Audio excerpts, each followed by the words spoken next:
நான் இங்கே விற்க வந்தது தக் லைஃப் அல்ல, நல்ல சினிமாவை. நான் கடந்து வந்த பாதையில் பாட்டளிக்கும் குயில்கள் இல்லை, என் பாதையில் படமெடுக்கும் பாம்புகள் நெளிந்திருக்கின்றன. ஆகாரத்திற்காக அழுக்க சாப்பிட்டு தடாகத்தை சுற்றப்படுத்துகிறதே மீன். அதை போல நான் பேசுற எல்லாமே காப்பி அடிச்சது தான். அதனால சும்மா அபிராமி வந்து பிட் அடிக்கிறீங்களான்னு கேட்டாரு. நானே பிட்டு தான். படத்தை பாருங்க. அடுத்து காமெடி படம் கேட்டாங்க, ட்ரை பண்றோம். இவங்களுக்கு நான் வேற வச்சிருக்கேன் உங்களுக்குங்கிற மாதிரி வச்சிருக்கேன். புதுசா நடிக்கணும்னு நினைக்கிறவன் பூரா எனக்கு போட்டின்னு நினைக்கிறவன் நான். ஆனா அவங்கள வரவேற்க வேண்டியது என்னுடைய கடமைன்னு நினைக்கிறவன் நான். எனக்கு ரொம்ப விம்மும் சந்தோஷம் இங்கே இருக்கிறது.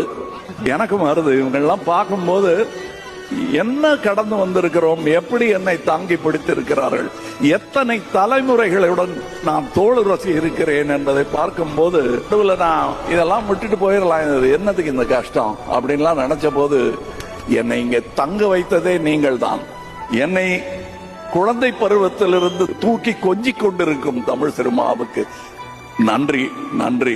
அதை எப்படி சொல்வது என்றால், அடுத்த படத்தில் நல்ல படமாக எடுத்து தமிழ் சினிமாவை உயர்த்துவதில் ஒருவனாக, ஒரு கடைநிலை சினிமா ரசிகனாக நான் இருப்பதையே விரும்புகிறேன்.